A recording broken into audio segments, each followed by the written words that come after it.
Oye, mamá.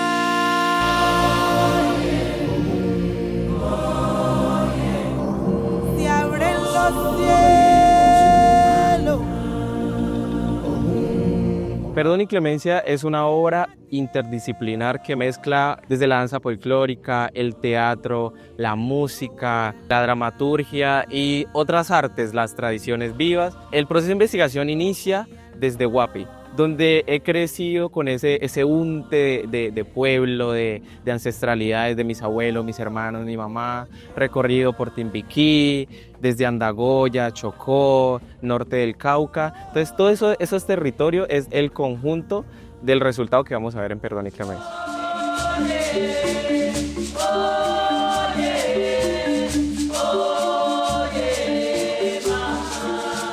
Porque eso sí les digo bien. Niño que no se bautiza, niño que queda muerto. Nos bajamos del Puente Pinto, nos vamos por la playa y ahí llegamos al Puente Moro. El alivio y el alma es que se siente más la fuerza, la cohesión. Inicialmente es como resumir todo este proceso al cuerpo, palabra y reflexión.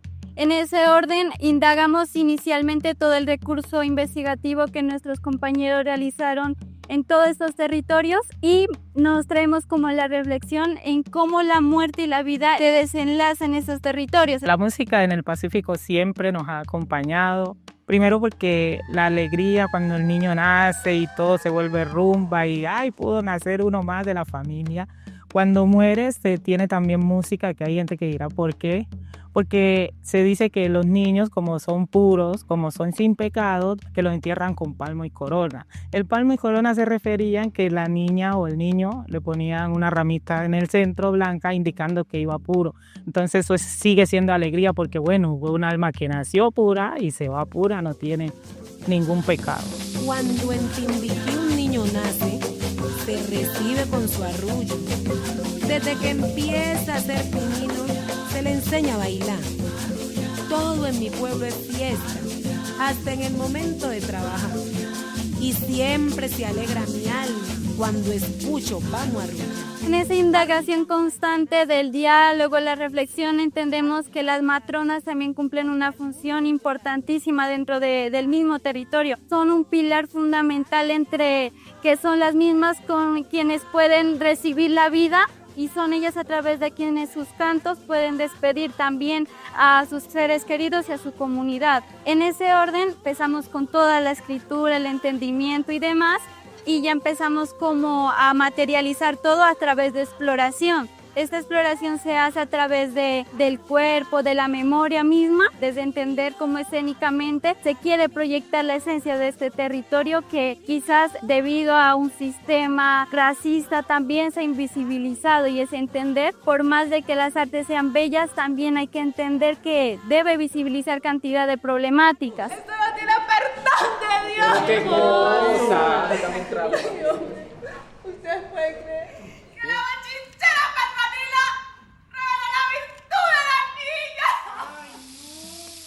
En el primer momento es un momento muy espiritual, donde se trata de una manera muy escénica de traer unos personajes como son las ánimas, que tienen unos elementos también muy representativos en temas de espiritualidad. Se introduce con una canción muy pasiva, muy tranquila, como es El Llamado, porque es como estamos llamando, estamos invitando a entrar como en ese momento santo, digámoslo así. Se inicia con Perdón y Clemencia, que se llama pues el principal alabao. Luego se pasan a unos rezos y por último se cierra con un alabao. Ese momentico es precisamente la conexión que hay de las ánimas con los vivos y de la misma manera con Dios, porque los alabados es como esa comunicación que tenemos los que nos quedamos en el plano terrenal pues con los que ya no están. Consideramos que esa alma debe tener como esa plegaria o esa intervención para que llegue al cielo, como podemos decir, sin ningún pecado.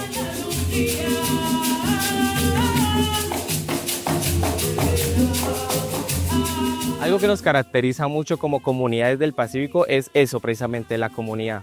cada que hay una manifestación como desde un nacimiento, se reúnen las comadres, las parteras, que son un foco fundamental, porque pues cuando no existía la medicina presente en estos territorios tan alejados del centro del país, pues quienes estaban en primera mano eran las parteras. Entonces de ahí ya hay una conexión directa con esas tradiciones que vienen desde la diáspora.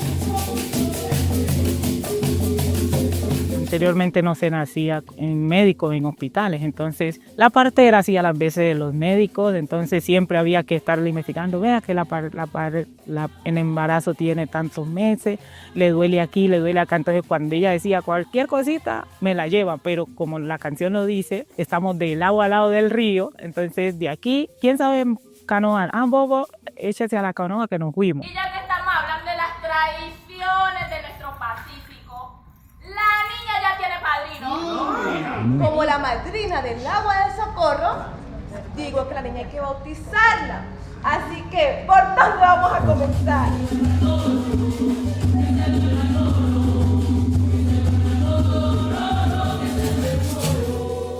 Es así como nosotros en medio de esta segunda parte que es la vida encontramos diferentes personajes que empiezan a aportar a ese complemento del día a día de la comunidad. Por ejemplo, la directora, la rectora, sacamuelas, la yerbatera, la madrina, entre otros personajes que le dan y van enriqueciendo tanto en elementos como en puesta en escena.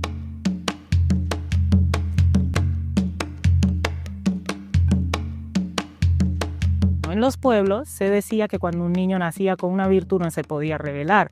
¿Qué era una virtud? Hay unos que nacían con diente, hay otros que nacían de pronto que con unos ojos así como verde, azules, cosas que no son muy usuales que nazca un niño. Entonces cuando se veía eso, usted como mamá debería guardar silencio y usted iba y le decía a la partera, ay, pasó esto. Entonces ella ya sabía qué hacer y eso no se podía decir. El agua del socorro, que es algo muy presente cuando el bautizo católico todavía no ha llegado a nuestras comunidades. Entonces era esa agua que socorría para que los diferentes mitos y leyendas que están presentes en los territorios pues no fueran a acaparar ese niño, esa niña recién nacido y tenía de cierta manera esa protección. Cuando el niño nacía no se podía dejar moro porque estaba el tema pues de la bruja que se lo podía chupar.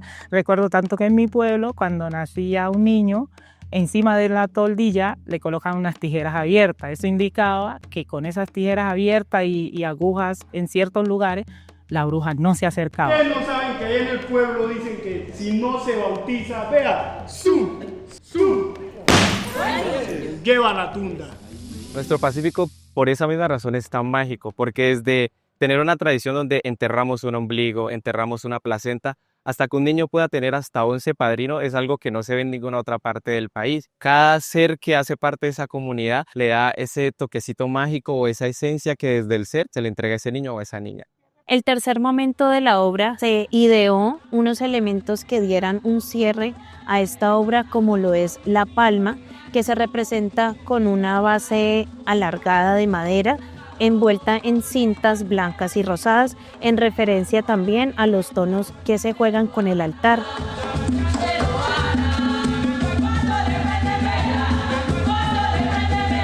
Yo siento que Perdón y Clemencia es precisamente lo que Cañaflecha siempre ha buscado, y es reivindicar y resignificar las tradiciones vivas y vigentes que se encuentran en los territorios.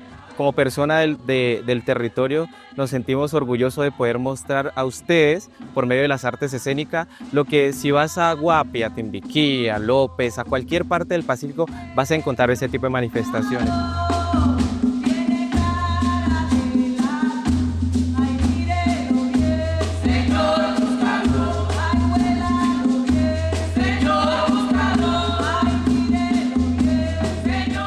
Siento que dentro del folclore colombiano se ha caído como en el error de folclorizar, y es decir, como mostrar lo superficial y lo que a mí me parece que puede ser parte de un espectáculo, sino todo lo contrario, de que mostrar una verdad, lo más cercano al territorio, porque siento que también es una buena forma como de respetar el mismo, que dentro de la formación de públicos una persona del territorio se vea representada y se vea reflejada en el mismo. Perdón y Clemencia es ese homenaje que le hacemos a través de la música a la vivencia, a las tradiciones de nuestro Pacífico. Es como ese mensaje de aquí estamos, de ese abrazo fraternal, de siempre sentirnos en casa, aún no estando en el Pacífico, cuando interpretamos nuestros temas y tocamos nuestros instrumentos.